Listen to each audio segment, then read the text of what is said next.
आमिर साहब, किस तरह से आप इस सिचुएशन को देखते हैं जो इमरान खान साहब ने भारतीय मीडिया को जवाब दिया और अफगानिस्तान में इस वक्त जो मौजूदा सूरत हाल है, आपको क्या लगता है पाकिस्तान में भी जो दहशतगर्दी की एक लहर उठ रही है,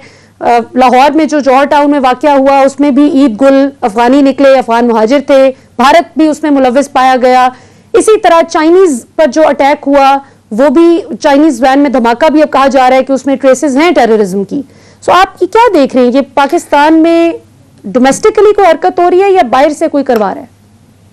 अच्छा, ये आपने तीन चीजें पूछी है मलिया। तो सबसे पहले जो आपने प्रोग्राम का जो आगाज किया था कि इमरान खान साहब ने जो एक दबंग किस्म का स्टेटमेंट दिया भारतीय एक कोई जर्नलिस्ट के सवाल के जवाब में, और बड़ा मुख्तसर उसके बाद वो पीछे दौड़ता रहा उनके कि जी एक और प्रोवोकेटिव सवाल करे। इमरान खान ने उनको मौका नहीं दिया, इमरान खान साहब ने। मतलब खुशाइन बात है क्योंकि हमने देखा कि पिछले जो 2 हुकूमतों के द्वार रहे, खुसूसन नवाज शरीफ साहब का, कि उस जमाने में बड़ी एक अपीजमेंट की पॉलिसी थी और उसके ऊपर जो मेरे ख्याल मुफस्सिल बात अब्दुल बासित साहब करेंगे, जो हाई कमिश्नर रहे, उन्होंने आंखों देखा, उनके पास पूरा उसकी तफसीलात हैं, तो मेरे ख्याल में उनसे ये ज्यादा सवाल बनता है। लेकिन ये बतौर सहाफी भी जो हमने ऑब्जर्व किया था वो यही था कि बड़ा अपोलोजेटिक रवैया था, चाहे भारतीय जासूस गिरफ्तार हो रहा हो, चाहे कोई इशू हो, नवाज शरीफ साहब की जबान नहीं खुलती थी और उनकी अपीजमेंट की इंतहा थी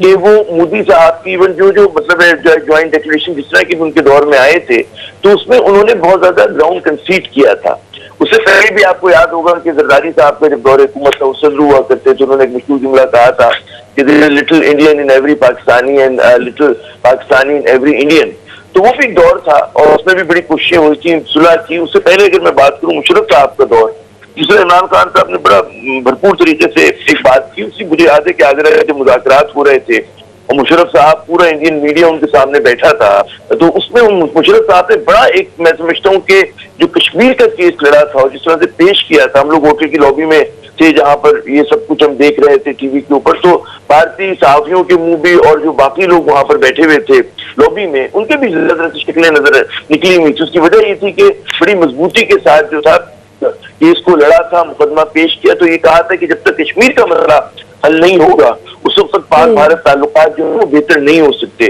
तो हमारे यहाँ एक, अगर आप माजी का छलांग लगा के देखें, तसलसल भी रहा है हमारे यहाँ। सिर्फ नवाज शरीफ के दौर से मैं अपने आपका मुआवजा नहीं करना चाहिए कि जिसमें कॉम्प्रोमाइजेस हुए, और ये बड़ी खुशाइन बात है कि इमरान खान साहब ने बड़ा दोषों अंदाज में, जिससे पहले मैं समझता हूँ कि जो पॉलिसी बयान दिया और कई बार उसको दोहराया है, पॉलिसी बयान की हमारी, हम इंडिया से उस वक्त तक मुज़ाकरात नहीं करेंगे भारत से जब तक वो 5 अगस्त 2019 के एक तरफा यूनिलैटरल इक़दामात को वापस नहीं लेता, जिसमें कश्मीर को उन्होंने यूनियन टेरिटरी का ऐसा बनाया नाजायज तौर के ऊपर। तमाम बैन अल-अक़वामी जो कि मुआहिदे थे उनको वायलेट करके, पाकिस्तान के साथ जो 2 तरफा मुआहिदे किए थे उनको वायलेट करके, तो ये बड़ी खुशाइन बात है। और अवाम को ये बात मेरे ख्याल में, इमरान खान साहब को भी इसका इदराक है कि वो ये जानते कि अगर वो नवाज शरीफ के रास्ते पे चले तो उनकी सियासत खत्म हो जाएगी, क्योंकि इमरान खान को बहुत सारे लोगों ने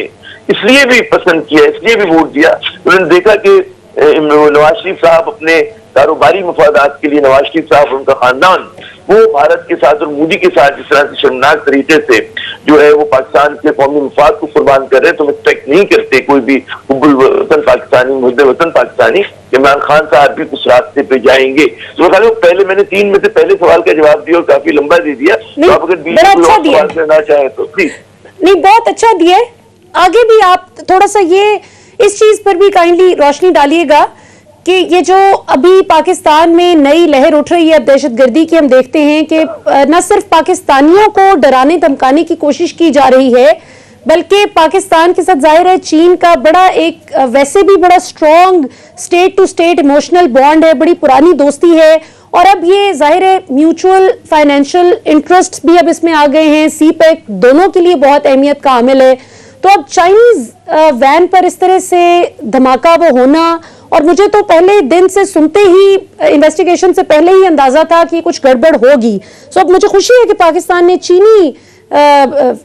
जो हैं वो भी नुमाइंदे शामिल किए हैं इस इन्वेस्टिगेशन में। तो आपको क्या लगता है कि क्या इसका कोई ताल्लुक जुड़ सकता है जो अफगानिस्तान में हो रहा है? क्या भारत कोशिश कर रहा है इस किस्म का कुछ यहाँ पे करने की?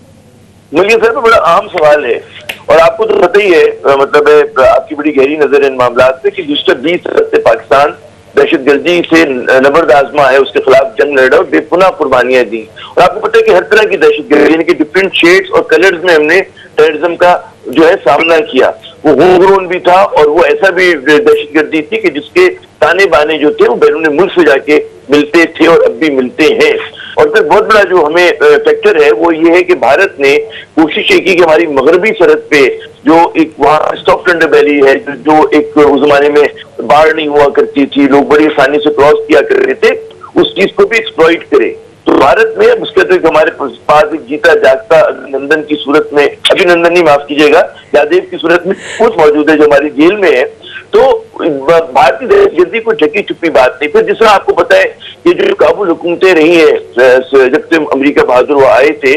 तमाम की तमाम भारत नवाज, उनकी जो ज्यादा जो उनकी कोशिश होती थी कि पाकिस्तान से तो बुरी का सौदा है, कभी कभार अच्छी बात चली, असल उनके जो रिश्ते नाते थे, उनकी जो कुर्बत थी वो भारत के साथ थी और अब भी है। उनके बहुत सारे रहनुमाओं के सेकेंड होम जो है वो भारत में है। तो उन्होंने जिस तरह से कॉन्सुलेट्स के क़याम की इजाजत दी हमारी सरहद पर और वो दहशतगर्दी के लिए हमारे यहाँ इस्तेमाल हुई। उन्होंने देखा कि कंधार का एक बड़ा खुशाइन बात है कि वहां पे अफगान तालिबान की पेशकदमी हुई है तो भारतीय जो है वो वहां से भागे हैं। तो ये एक तरह का वो है। लेकिन हमें समझना ही चाहिए कि दहशतगर्दी के तो जैसे मैंने अर्ज किया कि होम ग्रोन चैलेंज है हमारे यहाँ, कि हमारे यहाँ जो सब एथनिक फोर्सेज हैं, हमारे यहाँ सेक्टेरियन यानी कि चौथावाराना जमातें और हमारे यहाँ जो इंतहा पसंद जो कि मजहब के नाम को इस्तेमाल करती हैं, उनको इस्तेमाल किया जा सकता है। ठीक है, तो हमें जी ठीक है, हमें अब्दुल आपने ज्वाइन किया है। अब्दुल बासित साहब हमें ज्वाइन करने के लिए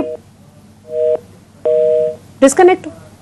चले, ठीक है जी। आमिर जिया साहब आप कंटिन्यू कीजिए, बल्कि मैं एक सवाल इसके साथ मजीद जोड़ देती हूं, इसी सवाल के साथ क्लब कर देती हूं कि इस वक्त जो इमरान खान साहब ने कॉन्फ्रेंस में भी बात की वो मुझे लगता है बड़ी पर्टिनेंट है, उनका तज्जिया बड़ा दुरुस्त है। इस हवाले से आप क्या कहेंगे इस पर, जो उन्होंने कहा कि जिस वक्त मौका था आपके अफगान हुकूमत के पास तालिबान के साथ निगोशिएट करने का, जिस वक्त अमेरिका दोनों को एक टेबल पर बिठा के बात कर सकता था, उस वक्त आपने इक्वालिटी की सतह पर लेवल हेडेड तरीके से एक डिबेट नहीं की। अब जबकि तालिबान को पता है कि तमाम तर हमने बॉर्डर्स जो हैं वो भी कॉन्कर कर लिए हैं और अब फतह उनको राइटिंग ऑन द वॉल है, तो अब आप कहते हैं कि अब हमारे साथ कोई उनके मुज़ाकरात हो जाएं, तो अब तो ये एक फ्यूटाइल एक्सरसाइज होगी। Your take on that?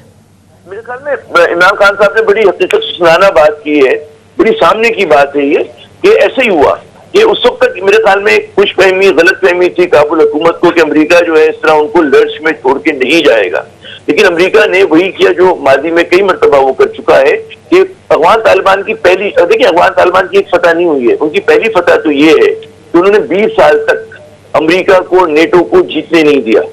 और जो उनको जीतने नहीं दिया, खुद भी नहीं जीते थे उस दौरान में, लेकिन जीतने न देना सुपर पावर्स को एक उनकी बड़ी कामयाबी थी। बिल्कुल, ये उसका हमें इतराफ करना चाहिए। फिर कामयाबी ये हुई, वही अमेरिका जो उनको दहशतगर्द कहता था, और उनको मुझे याद है हमने तो कवर की वो जंग यहाँ पे इस्लामाबाद में बैठ के, और वो कि जनाब वो डेजी कटर बम गिरा रहा था और लग ये रहा था कि तोड़ा बोड़ा हो रहा है और पूरे पूरे गारों को बम किया जा रहा है,